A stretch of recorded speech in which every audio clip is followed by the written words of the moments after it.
Alors moto aeko sala nini na mokili. Moto na moto ako se poser question. Banda obotami ti na ozelelo. Oya iko sala nini? Po viendra un jour fo longwa.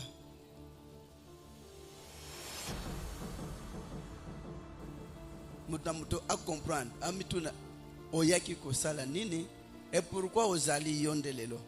Mais mingi bazalaki pe basi alongwe bakei. Yo pe okolongwa okende ba musuba remplacer. Alors moto yaka na mukili osani.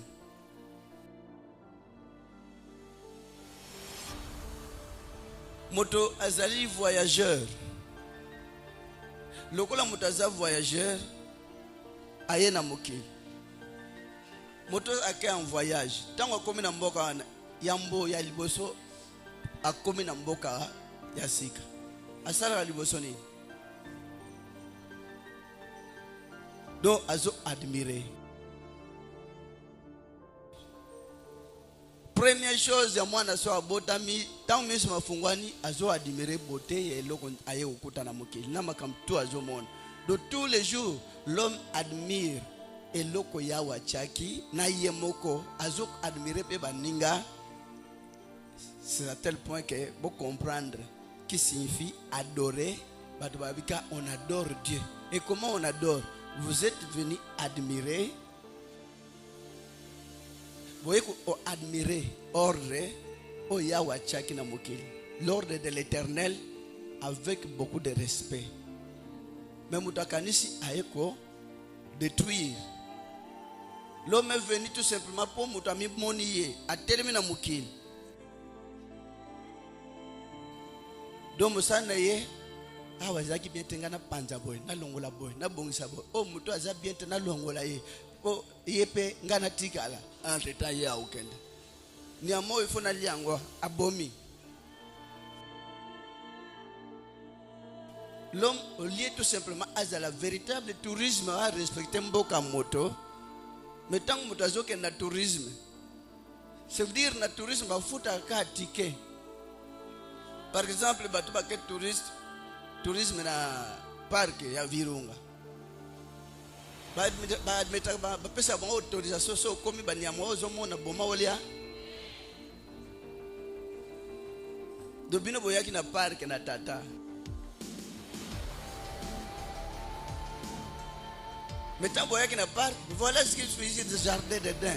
Dans le jardin de Dain, les êtres de Dieu ensemble. La place moko il y avait une bête sauvage mais bazaki bangonyo ensemble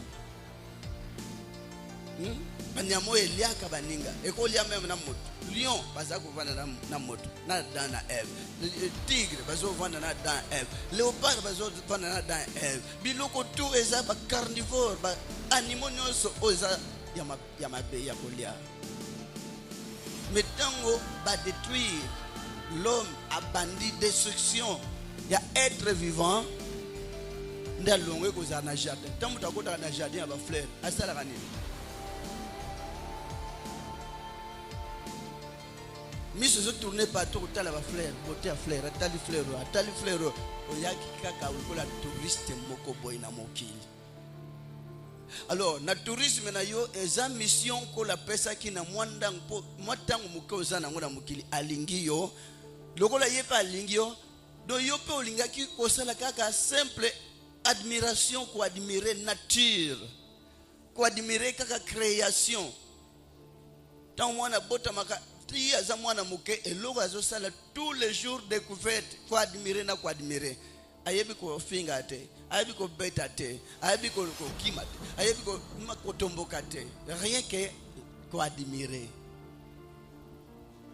L'admiration, c'est ça, but ya moto. Oyaki pour détruire. Parce que même au détruire, il peut la détruire. Alors, c'est que moto nyons a détruire moninga nete. C'est que moto nyons a bundisa moninga na mosalate. C'est que moto nyons a bundisa moninga na quartier te. C'est que moto nyons a bundisa moninga na mboka nete. Malheureusement pour l'homme, pour nani ya gagné. Ya kanyete ngana gagné. Ya la tibo ya zola ksani ngana la taboy. Non, c'est que mais tant que les deux, ils partiront, ils mourront. Mais l'homme, ne sachant pas que tu os allé les lots, ne faites pas du mal à concitoyens, parce que vous tous, c'est Dieu qui vous a tous créés. Mais à Sali Binonios, à Boy ko créer Mutumokote, mais yo, c'est facile au boy à Moninga. Pourquoi l'homme? Et même les gens qui entrent dans les églises. L'église, voilà, Moutakot, l'église, à quoi ressemble Mbabi? Boy à moi, non, parce qu'il est sorcier. Pratiquer, même na père, même na papa, pratiquer parce que moi, Nazando. Mais pourquoi ils ont mis cet enfant au monde? Étant donné que ça va discours inutile. À tel point, il voyait qu'on peut s'abîmer, beau admirer l'œuvre divine, beau admirer tout simplement l'ordre de l'Éternel avec beaucoup de respect. Ah, on a c'est ça quoi adorer.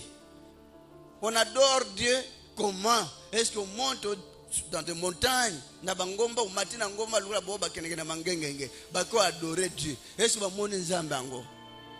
Tango keli kola ngomba. Et qu'est-ce qu'il est en train d'admirer tant qu'on a fermé les yeux, tant qu'on a kangimis? Il admire quoi? Ténèbres, ils ont mis. Tant qu'on a admiré ténèbres, alors les ténèbres, ils ont déjà pour présence ensemble. Mais tout ça, kangimis, qu'est-ce que vous avez vu? Amen, libota.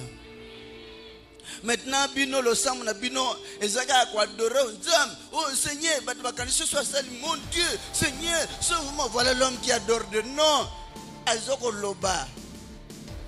Peka kubima kuna tala toutes les mauvaises pensées zapona contre baninga même na musala, contre baninga même na quartier, contre baninga même na famille. On n'adore jamais Dieu. L'homme ne connaît pas comment adorer Dieu. Il faut la véritable touriste. Vous avez un véritable touriste pour un pays où vous avez un tourisme. Les gens partent tous les jours. Pourquoi? Tourisme. Mais ils payent aussi l'argent pour le tourisme.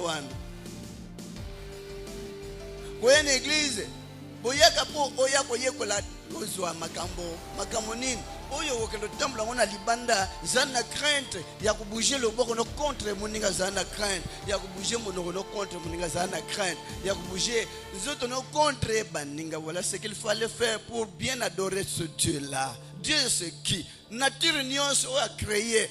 Dieu c'est qui? Nature nyonso na bino nyonso wana c'est Dieu. Alors comment vous devez adorer tous ces gens là? Parce que vous avez adoré Dieu.